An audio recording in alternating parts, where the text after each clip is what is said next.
Welcome, everyone. I'm Amy Seeley, president of Seeley Test Pros and LEAP, helping students to succeed in all kinds of tests from 8th grade to grad school throughout Ohio. And I'm Mike Bergen, president of Chariot Learning, helping students with test, school, and life based out of Rochester, New York. Between the two of us today, we have over 60 years of experience at the highest levels of the test preparation and supplemental education industries. We both love to talk and learn about the latest issues in education, testing, and admissions. So let's get down to tests and the rest. The fascinating topic we want to explore today is foreign languages as a superpower in college admissions. But first, let's meet our special guest, Rachèle DeMeo. Rachèle DeMeo was born in France and raised in a multicultural family. After earning her French baccalaureate in languages, philosophy, and literature, she moved to the United States where she completed a BA in Christian education and taught French in various institutions. She later moved to California to teach French at all levels and went on to earn 2 master's degrees and a PhD in organizational leadership. With more than 20 years of teaching experience, Rachèle has taught everyone from young children to college students and professionals. She is the founder and president of FLAM San Diego, providing French language and culture programs to students across the U.S. She is the founder of Belterre Academy, which offers online language courses. She is also an author, an educational speaker who trains teachers worldwide, and a YouTuber with a growing community of over 18,000 subscribers. Welcome. Thank you. Rachèle, we are really looking forward to this conversation. We have been woefully remiss in exploring foreign languages as an aspect of education or admissions. But before we get into that, you have a rich, interesting background. We'd love to hear a bit about how you arrived at a place where foreign language education is a passion. Absolutely. So as Amy mentioned, I was born and raised in the south of France. My father's American Italian and my mom is British. And so I grew up with English. We only spoke English at home and a little bit of Italian, but I actually learned Italian a little later on in my teen years. And with a mix of cultures, definitely a fairly predominant Italian culture at home, and then some English culture as well, and obviously American, but growing up in France. And then after I did high school, all my schooling in a very traditional French way, I moved to the States, as Amy had mentioned, after my baccalaureate. And I did some college in the States. I was on the East Coast in Maryland, and then I moved to California for a teaching job. What kind of got me passionate about languages early on is, with the way I was raised, and especially traveling a lot, because it's true that when you live in Europe, it's just a lot easier to travel from one country to the next, and especially now with no borders in many countries. And it just makes you a more understanding person of different people. And so that's something that I gravitated on very young, because I noticed that it was very fun in a way as a teen to look at cultural differences and be able to laugh about them and understand them, and just being able to very much have compassion of how people do things differently and how that can be okay. And sometimes, that's not what we're taught, especially I feel like in the United States at times. And so growing up that way, it really makes you more aware of the world around you. And I feel like it can help solve a lot of the conflicts when you understand cultural differences or understand that people do things differently. And so that got me started very young. I think I was 12 years old when I decided I wanted to be a teacher, and went on to get a bachelor's in Christian education to teach. And then I started teaching really young. I was 21 when I started teaching. And I actually started teaching middle school and high school. I did have students ask me if I was old enough to teach, and I probably wasn't, but I started teaching French because I was from France and I was told that that's what I had to do. Later on, I did get 2 masters by the age of 25, one specifically in teaching and learning, and I was very passionate about understanding how people learn the best way possible, because in the education field, often it's a certain mold where if you fit in the mold and you have good grades and you are good with school, then you thrive. But if you don't, it can be very challenging. So I studied that a lot so that I could also understand how learners best learn in different environments. So things like obviously learning styles and multiple intelligence types, but also the environment, such as the colors in the classroom or the scents in the classroom and so on. And in that, I still have always kept a foot, or not even a foot, but I have been grounded in languages as a whole, not only because I taught middle school and high school, but I also taught a decade at several colleges and universities. And that was an experience as itself because I came from such a different background. And during that time, I was very passionate on how college students could best learn French. But something that really baffled me when I started teaching is, and especially at one of the community colleges I taught at, was students that would come in the classroom and say, "Oh, Professor DeMeo, I used to know French, but I lost French." And that would frustrate me so much because I would think, I don't want my students to learn a language and years down the road they come to me and tell me, "Oh yeah, I took French with you. I don't remember anything." I'm like, that makes my job so meaningless. So I got very passionate. I think you're echoing how math and science teachers feel as well, right? You spend so much time teaching them and they didn't retain the knowledge. But I will point out, like you mentioned that when you learn languages, you learn cultures. When you learn Mhm. cultures, you become a broader minded individual. Like I'm sure a lot of those lessons stick. Yes, absolutely. I think that the culture lessons can definitely stick, and having the open-mindedness to embrace other cultures, I think, can be very meaningful. So if that's the only thing that's imparted in the class I've taught, that's great. But I got passionate about learning and discovering ways that students can maintain a language and stay fluent for a lifetime. I actually wrote one of 6 books on that topic. And when I raised my own children, I have 2 teenage boys. Well, back then we still lived in Southern California. We actually now live in Southern France all over again. But I'm back to my roots. But when my kids were growing up in Southern California, we did everything in French. And there's just things that I noticed that I would apply the same principles I did in the classroom to my children as I did my students. And when a couple of years ago we moved to France, a lot of the journey of getting, I guess, accepted into the middle school at that point was something I had to kind of get to know. Thinking about how, like, with college admissions, it also goes the same along the lines of like just admissions in a school in general. So learning languages, that's a journey. That's a journey you've gone through many times. You've helped a lot of other people. In one specific point in a student's journey, right? They're high schoolers and they're looking to college. Mhm. And when we talk about everything that college admissions officers look at, we talk about extracurriculars and we talk about different ways to differentiate yourself and we talk about classes, but usually we're talking about math, science, history. Rarely do foreign languages come up, which seems almost to marginalize students for whom this is a passion. I think a really valuable insight that I'm curious to find out is how can students who care a lot about language proficiency and worked hard at it and shown mastery, how can they stand out in a college application? And that's a really good question. I feel like when somebody, well, it really depends obviously on perhaps what you're studying, but even if you're studying something that has nothing to do with languages, it's trying to show how that language will be useful in that potential major that will lead to a career. So, meaning that, for instance, I know, like, and now as a school director, a French school director called Flam San Diego, I get applications all the time for French teachers, and I like to know the level, obviously, of the applicant, but I also like to see how does that apply to them. Like, what did they like? What is meaningful to them in that? And what I mean by that is, for instance, like, let's say you were studying business and you put French on there. Well, I would put, definitely language, and the level of French, and hopefully that level was tested. If not, there are different, online quizzes that you could take to get a general idea if you weren't really sure of the level, if it's like, B1 or B2 or whatever.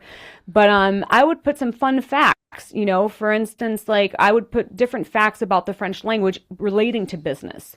Or I would put, like, for instance, the saying more than half of Africa is French speaking. And I would put little fun, like maybe just 3 bullet points that were very pertinent, or I think that's how you say it in English, pertinent. Yeah, To, pertinent. You got it. Yeah.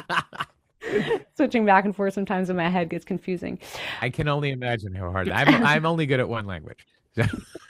So I think that just yeah having the language, but then having just not too many bullet points where it's overwhelming and almost seems irrelevant, but just a few bullet points that kind of link the language to the major that's being studied and ultimately the career that's being chosen can make a huge difference when a person's like, oh wow, and then that person, looking over the college application or the different counselors or administrators could maybe tie that to some of the classes that they're required to take. Does that make sense? It makes sense. Do you find that in order for students to make their foreign language proficiency meaningful, they have to take a certain number of years of a language, or they have to take an AP and score at a certain level in that? Like, is that your experience? I feel that definitely having, I would say like there's kind of two answers to the question. But I would say that there's kind of two answers to that question. On one hand, I would say that any knowledge of a language, even just a few words, can open up many doors. It can open up doors with people. Like, for instance, I speak Spanish, but I know enough to get by. And the little I've done, even if most of the time people end up probably laughing, and I know I mix Italian with there and then sometimes French, it still has a connection with that person I'm talking to. And if it makes them laugh and smile, that's a good memory. That's associated to positive memory, even if I butchered whatever it was. So I would say saying any language that having even, but obviously being honest on your application is a good thing. But if you do have an AP French exam that you've taken, or in some cases, like I know, like for the students at Flam San Diego for the French school, some of my students have literally skipped 6 college classes just because they took French. So they can test out of taking it, and that's a huge bonus. Is if you've taken French, whether it's been in high school or separately, you can test out of it, and that would apply to it. And so that could be something that can be very useful. But I think any level of French or any foreign language should be mentioned on a resume in one shape or form. Rachèle, can you speak a little more to the process that your students might take to test out of one, two, or more college classes through language proficiency? Yeah, so but before I was a director of a French school, I used to teach college, and I remember that I would get students that would come into the class and they wanted to join a 201 class, let's say, or even just a 102 class. Well, they could test out of taking French either because they took it in high school and they could prove grades or AP French test, or even if they learned it separately, like maybe they did a semester abroad or a summer abroad, or they had a French nanny, let's say, who spoke to them in French. You can test out of it. Many colleges will allow you to test out of those courses. And from my experience when I was teaching college, usually it was the equivalent of like one semester, maybe two. We would also have French natives that would come to the college as international students, and they would have to pick different classes. And so to them, it was an easy way to, pick French because, easy A. Mm-hmm. But they didn't want to start with a French 101 and be bored. They wanted to get to a 202. So in the same regard, international students can test out of certain languages and be placed in a higher class. Right. So test out, you're saying like get a placement. You don't necessarily get credit, but instead of entering at a 101 level, you could enter at a higher level. Yes, exactly. And some students can actually they do get credit. Some, like for instance, I have had students recently that have gone to UC Santa Barbara that were taking our French classes at Flam San Diego, and they ended up testing out of 6 college classes, but based on the credit that, they received in French. So it's really a case by case basis. It depends on the college or university, and it also depends, I think, on the accreditation that they may need or the level that they may have to prove on a test, but it is a case-by-case basis depending on the institution. Definitely. And it is interesting, schools that do require like some language. So students have to think about developing that proficiency in high school to then meet a requirement that they might have in college. So we sometimes see that where in Ohio, at least, there might be a minimum requirement to take 2 years of a foreign language.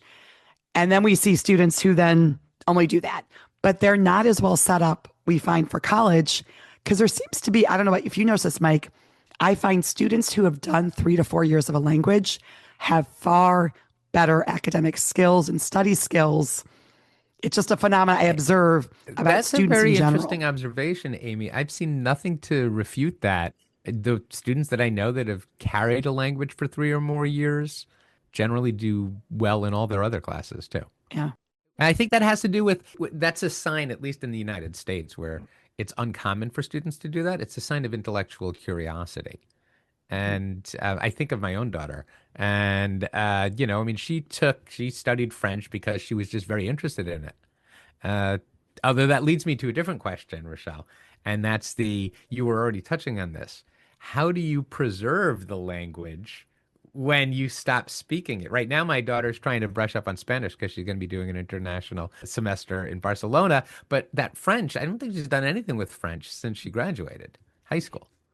So there's only really, in my opinion, two keys that obviously can explore into other dimensions. But first of all, it's the immersion of French. But I mean, not just like being immersed in French, like you have to live in France or a French speaking country, but it is what you do in French, meaning like the music you listen to, maybe a podcast, movies in French, maybe some meetup groups or other practice groups. So that's the first part of it. And the second part of it is consistency. So doing something like my son's taught himself ukulele and guitar literally in the past few months. And what I've noticed is that he's gotten really good really fast because every day for like 15 minutes on his own, he's just been practicing. And so I think that what I've told college students, especially if you want to be fluent in French for a lifetime, that's the name of one of the books that I wrote, which is exactly that, is you want to be doing things consistently in the language. I would say even just 15 minutes a day is better than an hour a week. And so like, for instance, for your daughter, what I would recommend is, watching movies in French with or without subtitles. There's benefits to both. It really depends on what type of learner you are. So I don't like to say, oh, you should or you shouldn't. And then even, I have a new student, an adult who's never had an interest in learning French and suddenly has wanted to learn French, but doesn't know where to start. And I said, even if you basically have a French radio talk show on, you don't understand anything, it really doesn't matter. But you're having something in the background in French, and at first you probably don't understand anything, and then little by little, you might understand a word or whatnot. And so that's basically the key.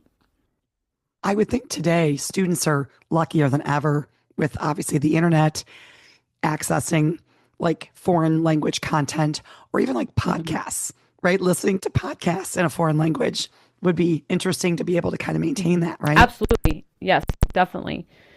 So let's go back to the college experience. The student is in school. This is a student who already cultivated a strong interest in one or more foreign languages. Is there more that they can do while they're in college to make that part of their experience, part of their life? Yeah, so what I would encourage students to do, I'm using French as an example, but obviously this would apply to any language, but I'm just using it as an example. Now I know, Mike, that your daughter was learning French. It makes it more meaningful. Yeah, what I would say is definitely taking classes. I mean, I would recommend, even if it doesn't count for a degree that's necessary, if you're able to take French. I feel like with a language builds upon itself.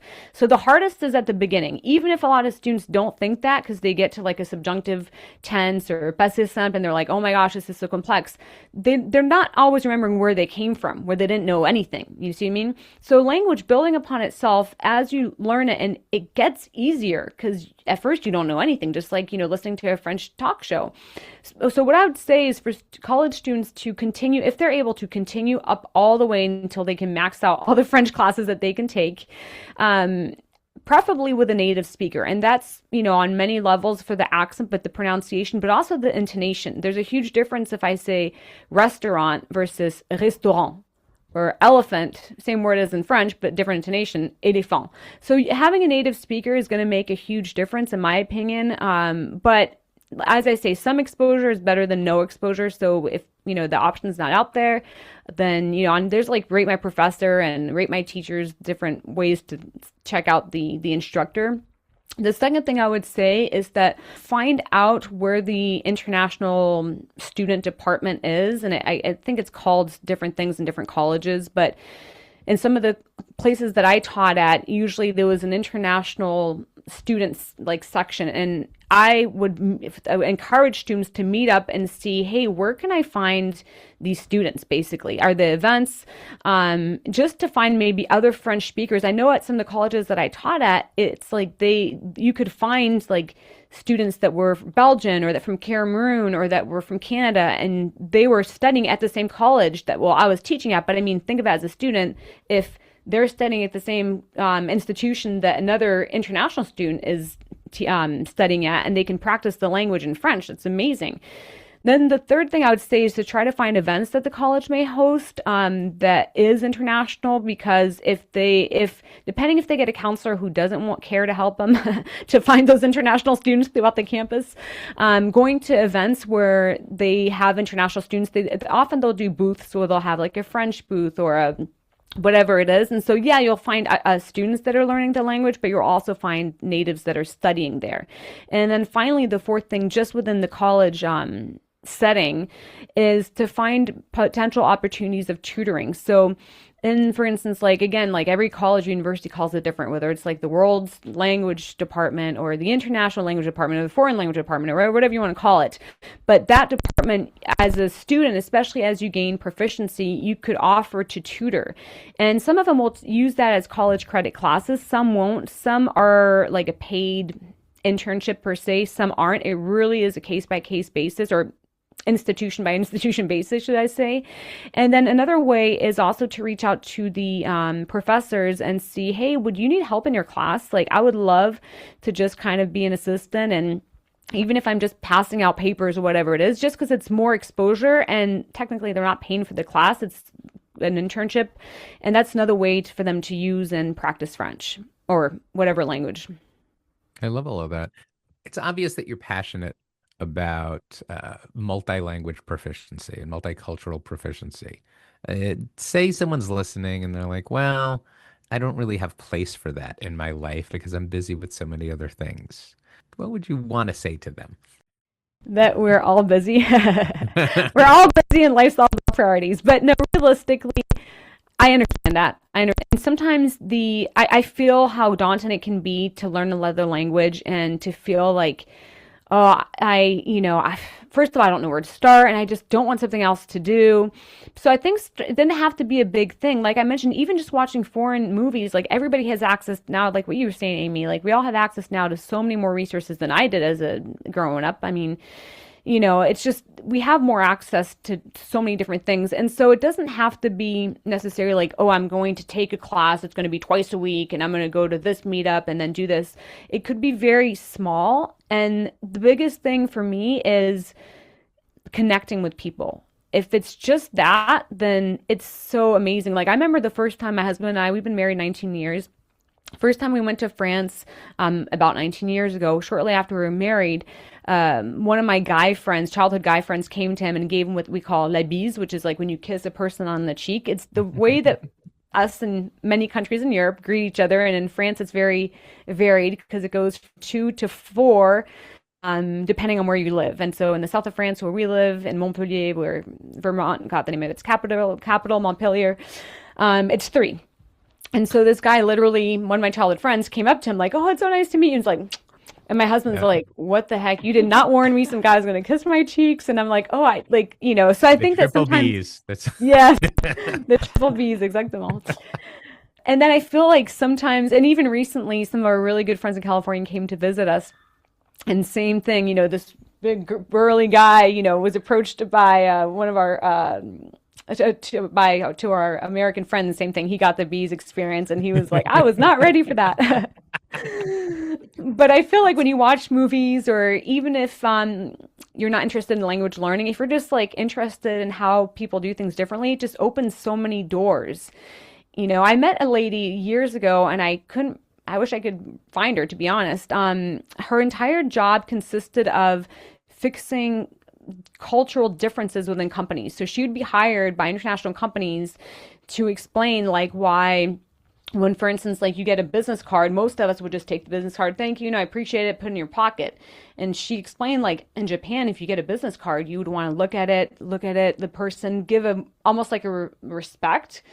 And so it's very interesting when you get that kind of knowledge, and it just makes you more well-rounded, but also more able to connect with people. And you can joke about a lot of things when you have that kind of knowledge in a, not in any kind of demeaning way, but on the contrary, in a more pleasant way. In an informed Yeah. way. You're right. And informed, yes. I love that. Rachèle, it's obvious we could talk about this topic with you all day. Unfortunately, we're out of time. Thank you so much for joining us. Absolutely. Thank you for having me. If listeners would like to get in touch with you, what's the best way for them to do that? Please email me. My email is Rachelle@flamsandiego.com. That's spelled Rachele at flam, FLAM, sandiego.com. Awesome. We hope you enjoyed this discussion as much as we did. Be sure to join us for another fascinating topic and guest on the next Tess and the Rest. Did you enjoy this episode as much as we did? Find expanded links and more for this and all of our episodes at our show page at testsandtherest.com. While you're there, be sure to explore everything the larger TestBright site has to offer, including real, expert, unbiased answers to the toughest admissions testing questions. Of course, we'd love for you to rate, review, and subscribe to Test and the Rest on your favorite podcast platform. If there's a topic or guest you'd like us to feature, just let us know and spread the word.